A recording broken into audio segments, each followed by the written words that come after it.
جو یہ فلڈ آیا تو سب سے پہلے ہماری طرف سے مدد ملنا شروع ہوئی۔ اس کے بعد پھر یہ حکومتی جو نمائندے ہیں ان کو خیال آ گیا کہ ہم نے بھی جانا ہے، اور آ کے تو شوبدہ بازی صرف کر رہے ہیں۔ حکومت کے نے جو نجائز ٹیکسز اکٹھے کیے تھے غریب لوگوں سے، یہ ان کے پیسے کو صرف بانٹنے آئے ہیں، اپنی جیبوں سے کیوں نہیں دے رہی ہے؟ بھوکے ہیں کوئی؟ ان کو شرم ہونی چاہیے۔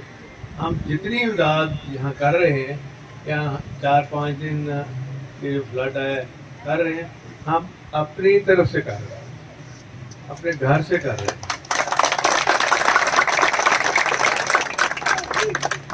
کیونکہ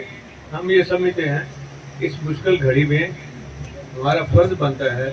کہ ہم آپ کی مدد کریں، جہاں کسی کو تکلیف ہو وہاں پہنچا جائے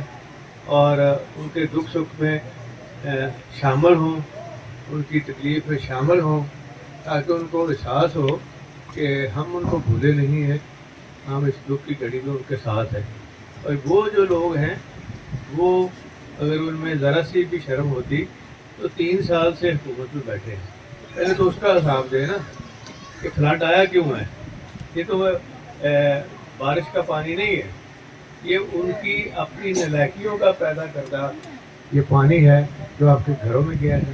اور آپ کو بے روزگار کیا ہے، ہماری فصلیں خراب ہوئی ہیں، اور وہاں اب یہ سارے پنجاب میں اس طرح ہوا۔ عوام تو پہلے ہی تنگ ہے، ان کی شکلیں دیکھتے تنگ ہو جاتی، یہاں آ کے تو ان کے دکھ میں تو کوئی شامل نہیں ہوا۔ تو میں نے ابھی کہہ دیا ہے شاہ صاحبان کو کہ ابھی ہم جو چیزیں لے کے آئے ہیں نا، اس کے بعد آپ نے بیٹھنا ہے، جس کو نہیں ملتی وہ آپ نام لکھائیں، ہم ایک ٹرک بھیج دیں گے اور سارے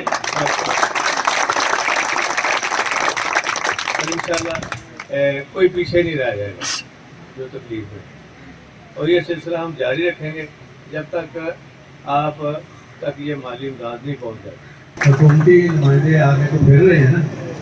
یہ صرف باتیں کر رہے ہیں، ان کی وجہ سے تو گجرات ڈوبا ہے،